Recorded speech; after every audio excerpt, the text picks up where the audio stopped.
Assalamualaikum warahmatullahi wabarakatuh. Alhamdulillah wassalatu wassalamu ala Rasulillah Sayyidina Muhammad bin Abdullah wa ala alihi wa sahbihi wa man walah, amma ba'du. Alhamdulillah, kita pada malam hari ini masih diberi kesempatan oleh Allah Subhanahu wa taala untuk menimba ilmu, menimba keberkahan dan mengharapkan keridhaan Allah Subhanahu wa taala, dan kita masih diberi kesempatan untuk hadir di majelis yang penuh dengan keberkahan, majelis Maulid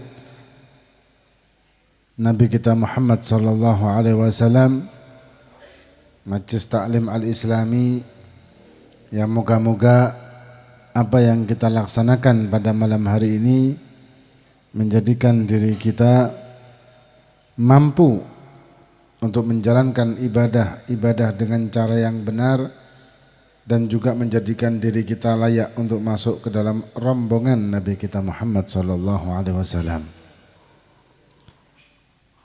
Niki pertama-tama saya mohon maaf karena beberapa kali libur MTI. Berapa kali?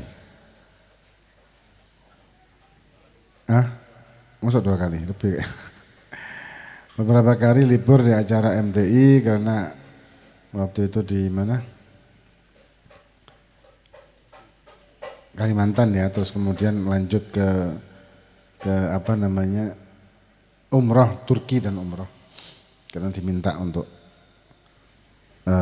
mimpin jamaah waktu itu. Tapi ala kulli hal,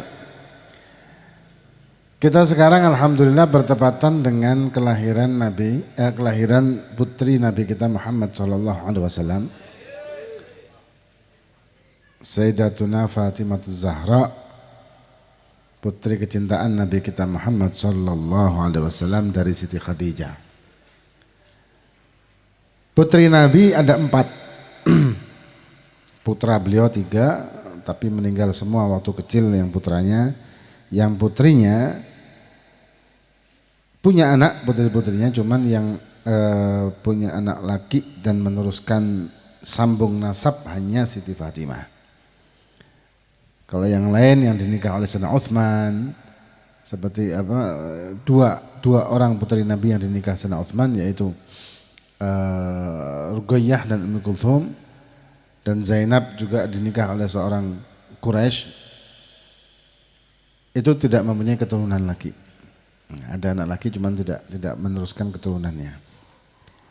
Hanya dari Siti Fatimah yang nasab Nabi tidak terputus sampai kiamat, sesuai dengan hadis dari Nabi Muhammad SAW yang diriwayatkan oleh Imam Ahmad, dan lebih dari 60 hadis sebetulnya. Lebih dari 60-an hadis yang menceritakan atau menyatakan bahwa Nabi punya keturunan dari Siti Fatimah.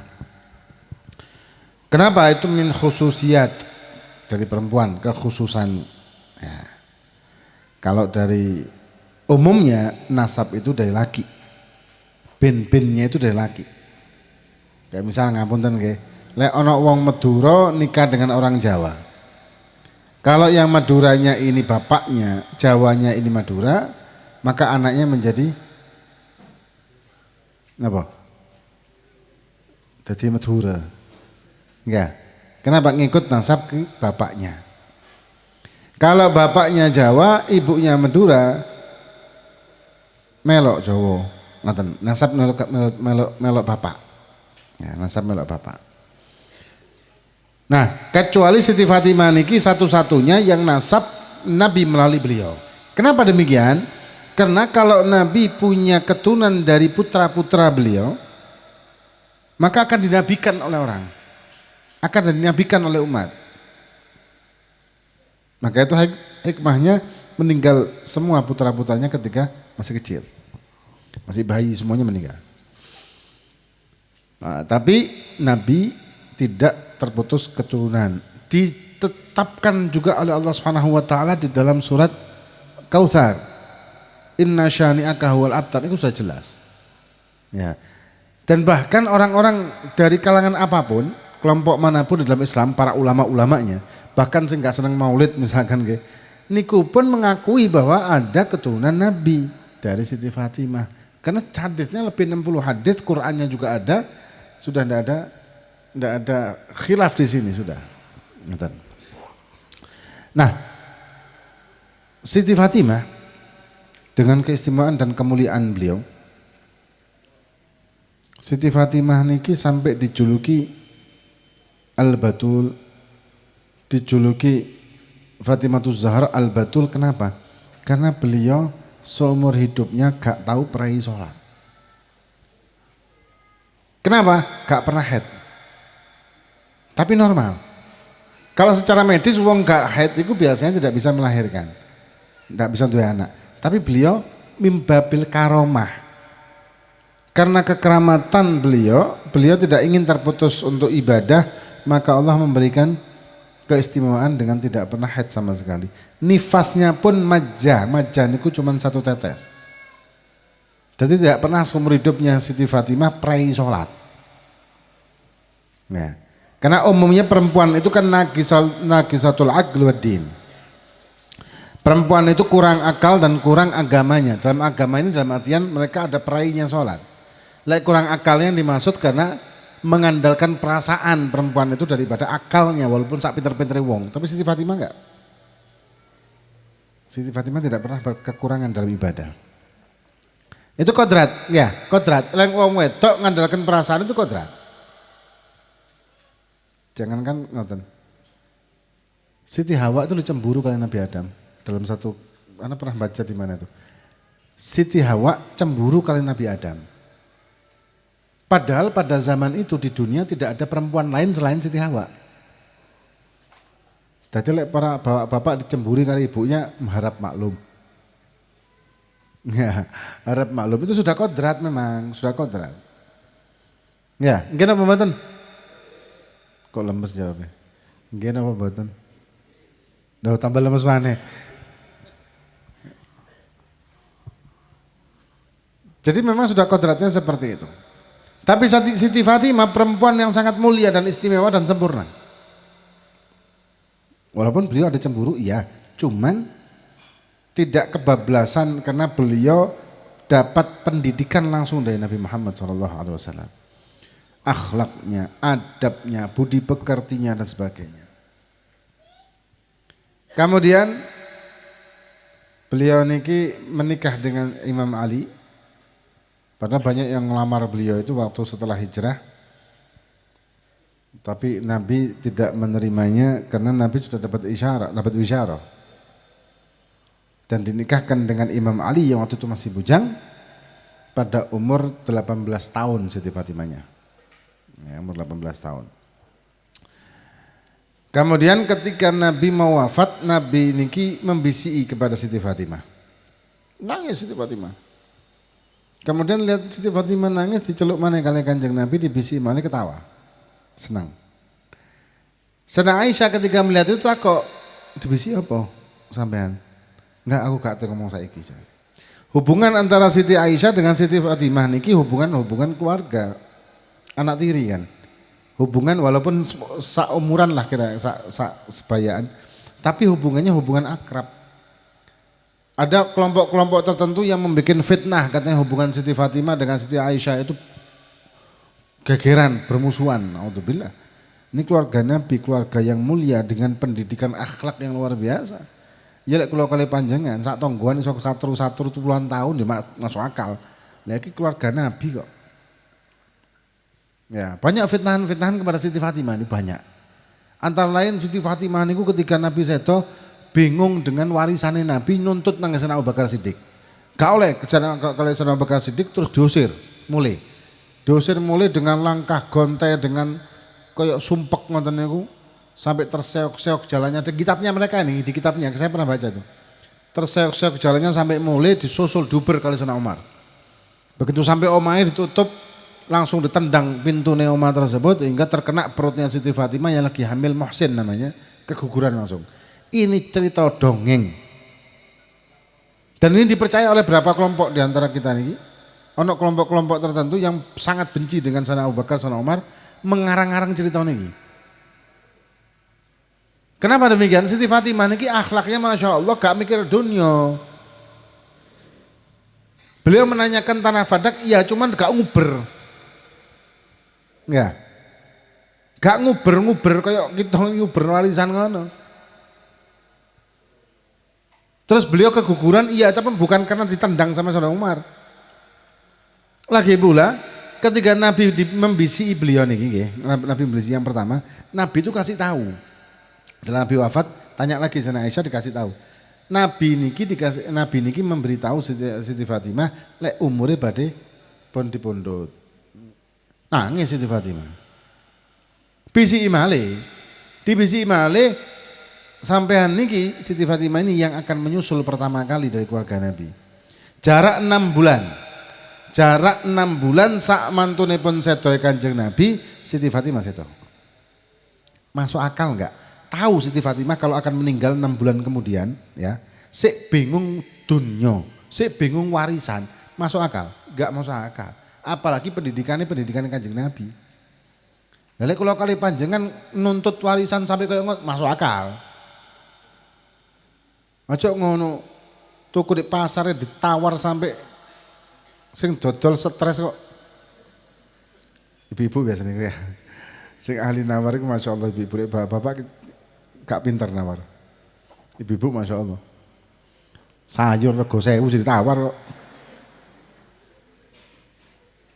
Nah, jadi dodol. Wis gak usah mentar PN gon mulai wis. Saking pegel. Ini Siti Fatimah. Lagi pula Imam Ali niki orang yang Masya Allah. Imam Ali niki luar biasa, pemberani Imam Ali niki. Apa yang masuk akal? Bojone ditendang sampai kena pintu ditendang kena bojone keguguran terus hati menang Sayyidina Ali. Ya tidak mungkin. Ini cerita dongeng, mustahil. Tidak usah pakai dalil yang ngenten lagi, mustahil. Nah, ini jadi hati-hati ada kelompok-kelompok yang seperti itu jauhi. Ya, karena mereka ngaku pecinta Ahlul Bait padahal mereka menghina Ahlul Bait dengan cara-cara seperti itu. Masuk akal. Kita mawon misalkan napa menit yang medunten nggih. Lek bojone di gudha wong lanang iso carok kon bener napa mboten? Hah? Ngamuk napa mboten? Sak wedi-wediane wong, sak licik-licike wong, lek bojone digudhok ngamuk, masuk lek licik mungkin ngamuke gremeng ngoten. Tapi tetap ngamuk. Lah Siti Fatimah niki dicintai sama Nabi. Suaminya Imam Ali sangat mencintai Siti Fatimah sampai ketika Siti Fatimah masih menikah dengan Siti Fatimah, Imam Ali tidak menikah lagi. Setelah wafat baru menikah banyak Imam Ali. Dan yang masuk akal lagi adalah Sayyidina Umar bin Khattab dinikahkan dengan Ummi Kulthum. Siapa Ummi Kulthum? Ummi Kulthum niki putrine Siti Fatimah dari Imam Ali. Apa yang masuk akal kalau ono seorang laki yang dulunya pernah nendang ibu mertua, calon ibu mertua tentu dinikahkan dengan anaknya. Tidak masuk akal kan? Kan tidak masuk akal sama sekali. Jadi hati-hati omongan cita-cita seperti itu. Nah intinya Siti Fatimah sudah tahu kapan beliau meninggal. Yang luar biasa, yang harus dijadikan pelajaran bagi kaum wanita. Mumpung saat ini miladnya Siti Fatimah adalah ketika mau wafat, kan beliau tahu mau wafat. Bingung beliau nih. Bukan bingung nopo, bukan bingung masalah dunia, enggak. Bingungnya beliau Siti Fatimah ini pada zaman dulu, zaman itu, lek wong sedo niku ditandu. Jadi dikafani terus ditandu. Gadik-gadik kerobongan ngoten lho. Siti Fatimah bingung, ya apa aku kok wafat, aku meninggal, terus dikafani, terus ditandu, bentuk tubuhku akan nampak oleh orang-orang laki yang bukan suamiku. Bayang no. Bukan berarti tubuhnya beliau jelek loh, beliau ini terkenal dengan kecantikannya. Siti Fatimah ki ayu. Putri ini Kanjeng Nabi. Putri langsung Kanjeng Nabi. Ngapunten nggih. Keturunannya Kanjeng Nabi yang kesekian puluh aja saya ayu-ayu apa maneh langsung keturunan Kanjeng Nabi enggak? Jangan ngomong mboten, teman. Ini putri ini Kanjeng Nabi, terkenal dengan kecantikan yang luar biasa, memang luar biasa. Siti Fatimah ini. Ndak mau bentuk tubuhnya ketokan wong lanang pas meninggal. Lha ya napa sih? Ini kan akhlak dan adab yang luar biasa. Lek para perempuan-perempuan sekarang malu untuk tidak mempertontonkan tubuhnya. Walik. Ya, isin lek tubuhnya gak diketokno wong lanang, kok dikira aku lemu, dikira iki, dikira elek tubuhku. Makanya selfie-nya seluruh tubuhnya dengan pakaian yang begitu ketatnya, cek ketok wong lanang-lanang niku lha kok gunane? Bahkan yang sudah punya suami pun seneng selfie, cek ketok wong lanang-lanang iku aku ayu. Lah kok gunane? Gak ono isine sakniki iki. Gak ono isine lho. Dengan selfie padahal bojone ndek omah. Duwe suami. Didelok wong sakmono akehne. Sing delok belum tentu wong sing imane kuat. Ana sing delok niki nggih bajingan-bajingan delok gak nafsu. Naudzubillah kan. Kalau Anda para wanita ini pecinta Siti Fatimah, kalau Anda pecinta dzurriyyah Nabi, Anda pecinta keluarga Nabi, tiruan akhlak adabnya beliau-beliau niki, termasuk Siti Fatimah yang merasa malu bentuk tubuhnya yang indah, bukan bentuk tubuhnya yang jelek loh. Bentuk tubuhnya yang sempurna, wanita yang sempurna, kecantikan yang sempurna, akhlak dan adab yang sempurna, wanita surga. Isin didelok wong lanang sing kudu mahrome dan suaminya. Akhirnya waktu itu ngomong sama satu orang namanya Asma binti Sabelupaan. Asma niki pernah hijrah tan Habasyah, Ethiopia saniki. Hah? Binti Umais ya? Asma binti Umais. Pernah hijrah tan Habasyah, dilihat di sana itu orang-orang yang meninggal dikasih kayak ya apa namanya? Keranda. Dibikinkan semacam keranda niku loh. Tutupan. Diceritakan kepada Sayyidah Fatimah ketika Sayyidah Fatimah ngeluh sama dia. Diceritakan waktu saya hijrah ada gini, tolong dibikinkan. Akhirnya dibikinkan keranda itu yang tertutup. Nah itu pertama kali dalam Islam jenazah ditutupi keranda itu Siti Fatimah. Karena merasa malu. Jadi kalau Anda pecinta, innal muhib liman yuhib muti'u. Wong sing cinta niku pasti nurut manut kali wong sing dicintai. Kalau ngaku cinta Siti Fatimah, ngaku cinta dzurriyyah Nabi, ngaku cinta keluarga Nabi, tiruwen. Dan tiang-tiang ngaku cinta tapi sebetulnya dia tidak cinta, hanya cinta sama dirinya sendiri. Gak niru gak apa. Malah bertentangan. Ya, malah bertentangan. Dan luar biasanya lagi Siti Fatimah ini akhlak dan adabnya kepada suaminya luar biasa istimewa. Padahal beliau putri Nabi. Tapi Masya Allah. Suaminya tidak mampu untuk memberikan makan yang enak, beliau sabar. Beliau menahan lapar ketika suaminya tidak punya uang untuk nafkah. Lek zaman saiki nafkah telat dituntut sampean. Hah? Bojo sik kalang kabut golek duit, wayahe nafkah, bayaran nafkah, wayahe blonjo gak mudun duit blonjo, sudah gantung barang. Dan sabar menghadapi suaminya, khidmah sama suaminya, taat sama suaminya, istimewa lah pokoknya. Coba bocok biografinya beliau, sejarahnya beliau Siti Fatimah ini, coba dibaca. Kalau kita memang mengaku cinta sama Nabi dan keluarganya, coba dibaca dan tirulah, coba belajar niru. Kadang-kadang ibu-ibu ini ngapunten lho ibu-ibu ya, ngapunten lho. Kadang-kadang ibu-ibu ngomong ini, loh iya, lek bojoku kayak Imam Ali, ya aku kayak ngono. Dijawab kali cari kali kaum suami ini. Lah lek aku genah ngoten lek misalkan sampean kok Siti Fatimah. Balas-balasan ya. Harusnya jangan begitu. Ketika kita ingin berbuat baik, jangan melihat aku gak dibaiki kok, lapo berbuat baik. Jangan begitu. Wong kita berbuat baik itu untuk diri kita sendiri sebetulnya kan manfaatnya. Jangan kita ingin berbuat baik kalau dibaiki. Keliru. Kayak suami istri ya. Suami mengatakan, aku bakal apik nang suami yang istriku, lah istriku apik nang aku. Keliru. Istrinya juga mengatakan yang sama, aku bakal apik nang gene suamiku, lek suamiku genah mbek aku, ngapi aku, royal mbek aku.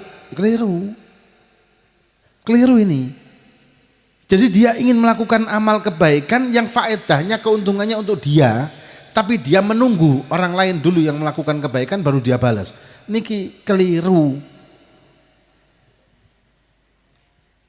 Jadi berarti orang masih cinta sama dunia, gak cinta akhirat. Harusnya tidak peduli. Orang mau beri kita kebaikan, gak dikei kebaikan, tidak peduli. Yang penting saya melakukan kebaikan karena saya menginginkan akhirat.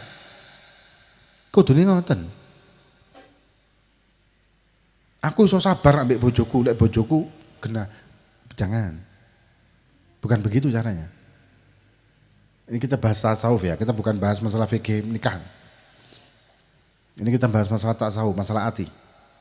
Kalau kita menunggu orang lain api dhisik baru kita baru api mereka, itu keliru. Itu berarti kita masih punya penyakit hati.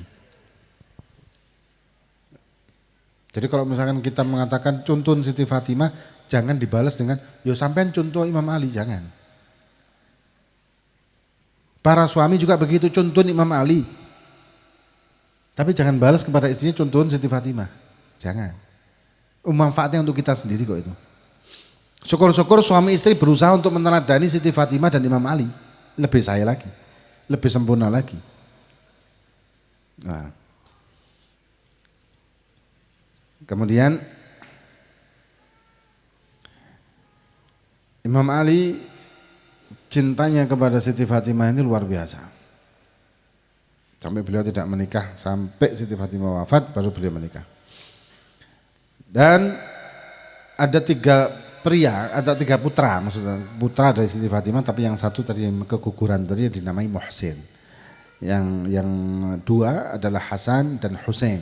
Imam Hasan yang pertama, Imam Husain yang kedua. Akhlak Imam Hasan dan Imam Husain luar biasa juga. Luar biasa juga. Padahal umur ketika Siti Fatimah wafat itu umurnya masih kecil, masih mungkin belum sampai 10 tahun. Belum 10 tahun. Umurnya belum 10 tahun tapi akhlaknya masih luar biasa. Akhlaknya Imam Hasan dan Husain ini cilik tapi akhlak dan adabnya istimewa. Adabnya, akhlaknya. Dan Imam Hasan ini perangai wajahnya mirip-mirip Kanjeng Nabi, lebih mirip. Banyak mirip Kanjeng Nabi. Imam Husain mirip tapi lebih banyak Imam Hasan. Ya, tapi segi akhlak adab podo kabeh karena pendidikan dari Nabi. Pendidikan dari keluarga Nabi Muhammad SAW. Pernah suatu saat Imam Hasan dan Husain ini lagi perjalanan keluar kota, ada di satu desa ngoten niku ada seorang nenek-nenek, orang perempuan tua, kenal iki Imam Hasan Husain. Oh, putrane Kanjeng Nabi. Seneng dipaksa mampir dibelekno wedhus, punya kambing cuma 1. Dibelekno wedhus. Dibelekno wedhus dimasakno karena saking bunga iki putune Kanjeng Nabi niki. Padahal sudah menolak tapi dipaksa-paksa akhirnya Jabar Khatir untuk nyenengno atine si perempuan tua tadi. Mari makan enak segala macam bojone teko. Didelok kambing gak ono takut. Nandi wedhusku, Bang. Tak beleh. Ngamuk selanang. Itu kambing satu-satunya. Krungu Imam Hasan Husain. Krungu mulai nang Madinah ngirim Imam Hasan ngirim 1000 kambing plus berapa uang dengan jumlah banyak, berapa dirham atau dinar. Imam Husain juga ngirim juga 1000 kambing. Itu akhlaknya keluarga Nabi. Ya, akhlak dan adabnya keluarga Nabi. 1000 kambing. Nah, piro lek siji kambing anggaplah 2 juta, berarti lek 1000 piro? 2 M. Tahu delok duit 2 M. Mimpi aja gak tahu. Hasan dan Husain, akhlak dan adab. Suatu saat Imam Hasan pernah naik kuda. Imam Hasan ini kan ganteng, wajahnya mirip Nabi. Bersih wajahnya, haibah, wibawa luar biasa. Ana wong-wong miskin, orang-orang miskin lagi makan di jalan, di embong, di nggon isor ngoten. Kata Imam Hasan, basa-basi biasa kan, ya Imam Hasan fadhal, silakan makan dengan kami. Biasa kan basa-basi ngoten niku basa-basi. Berhenti Imam Hasan, turun. Kaget mereka. Udun. Melok longgo di embong. Doprok di embong, melok mangan di embong, pangan makanan kotor kan. Kesenang bunga luar biasa, akhlak adabnya. Habis gitu tunggu di sini ya, nanti kalian gantian kalian yang kami jamu, akan aku jamu. Akhirnya diundang kabeh makan di panganan yang luar biasa. Panganan istimewa diundang kabeh. Sekarang aku yang diundang sampean, bareng sampean kabeh tak undang. Akhlaknya putune Kanjeng Nabi, putra-putranya pun Siti Fatimah Zahra. Istimewa. Nah, saat ini miladnya atau hari kelahirannya Siti Fatimah, di samping kita merayakannya juga teladani sejarahnya. Terutama masalah hubungan rumah tangga. 10 tahun beliau berumah tangga dengan Imam Ali 10 tahun. Tapi hikmah yang bisa didapat banyak. 10 tahun tok. Singkat memang. Karena beliau wafat umur 28 tahun. Singkat, menikah umur 18, berarti kan 10 tahun. Tapi istimewa. Perjalanan kehidupan rumah tangga Imam Ali dan Imam Sayyidah Fatimah, perjalanan yang istimewa. Bisa dijadikan tauladan. Lek sampean berusaha niru titik ae, keluargane jenengan bakal keluarga sing sakinah mawaddah warahmah. Enak keluargane, aman nyaman, enak urip kita. Ya, tapi aku mau ya, ojo terus lho kok sampean gak koyo Imam Ali lho, apa aku koyo jangan gitu, jangan gitu. Jangan begitu karena manfaatnya kan buat diri kita sendiri. Kemudian satu pengumuman, besok ada majelis Muhibbatul Khair, ya, itu majelis yang dikasih nama oleh istri dari guru saya Habib Umar. Beliau yang memberikan nama Muhibbatul Khair, dari anggotanya juga dari jamaah putri MTI juga. Besok itu mengadakan miladnya Siti Fatimah di pondok khusus perempuan. Yang bapak-bapak silahkan nganter notok, mari ngono gak oleh hadir. Karena khusus wanita, khusus perempuan besok jam berapa? Jam 1 ya?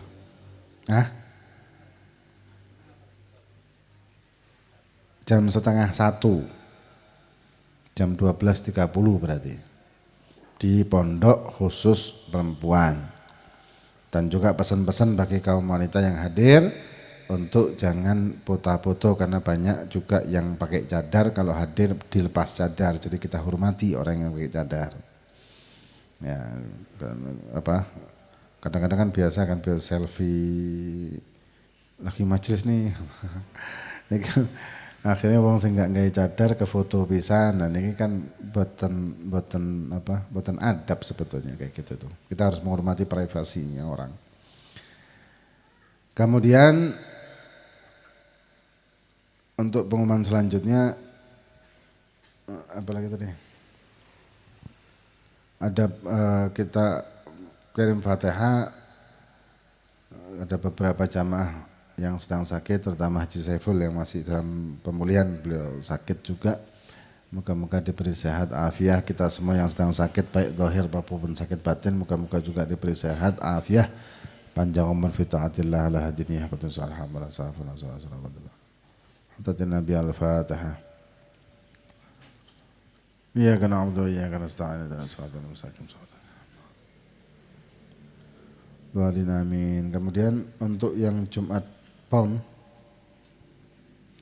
yang akan datang itu bertempat di, ya karena kalau sing njaluk ya di pondok mana? Ada ya? Belum ada yang minta, ya sudah di pondok.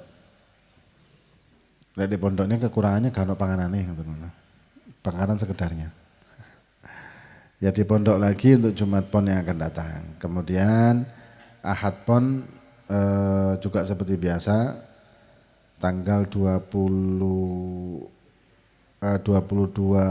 Januari insya Allah Ahad Ponnya. Kemudian Jumatnya setelah itu MTI di pondok. Tapi kalau ada yang minta nanti ada pemberitahuan lebih lanjut di waktu Ponan. Nah kemudian ini ada hidangan yang tamu-tamu yang jamaah dari luar bukan anak pondok. Kalau anak pondok soal jatahi dewe. Kami persilakan untuk masuk ke ruangan sebelah dan sebetulnya tidak perlu malu. Kadang-kadang kalau ini bingung mbek wong-wong dikon mangan kok izin. Ada orang, ada ulama jadab, orang wali jadab nih. Wali jadab, kemudian ada orang cerita sama anak bahwa dia ke wali tersebut, dia lagi tidak punya uang, uangnya gak ada duit. Nang gini wali jadab itu, wali jadab ini dikasih duit, tapi izin nerima, masuk aku dikasih duit ambil Habib. Mesti kan aku sih ngasih duit Habib, nyabis lek jare wong Madura. Terus sampai terima? Enggak, loh, niki loh. Kadang-kadang dengan malunya kita gak oleh berkah.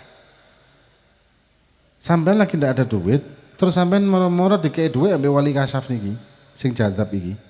Terimoan mesti nih, ditolak dadakno. Terimoan.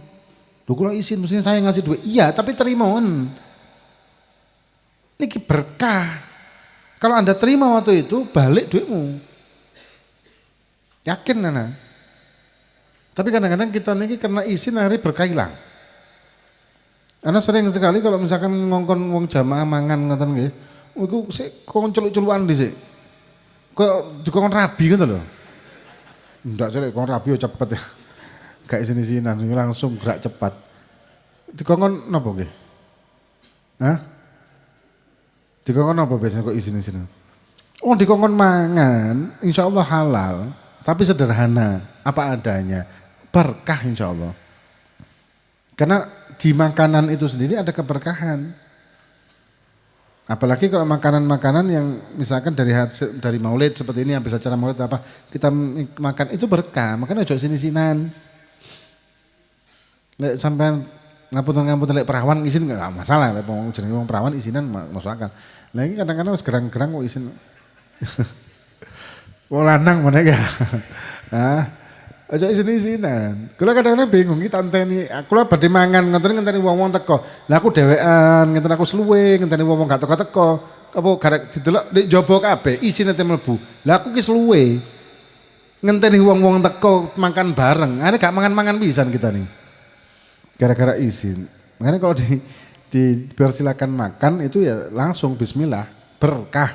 Lek mboten pengen berkah ya mboten apa-apa sih. Pengen apa mboten saya berkah nih. Pengen berkah apa mboten? Lah ya pengin kok izin-izin. Aja berkah lo izin. Enggak dikokon rabi kok. Kok rabi gelem kan. Lek kon rabi gak izin malah. Nah ini sedikit banyak mungkin bermanfaat bagi kita fiddin wa dunya wal akhirah wallahu a'lam bissawab.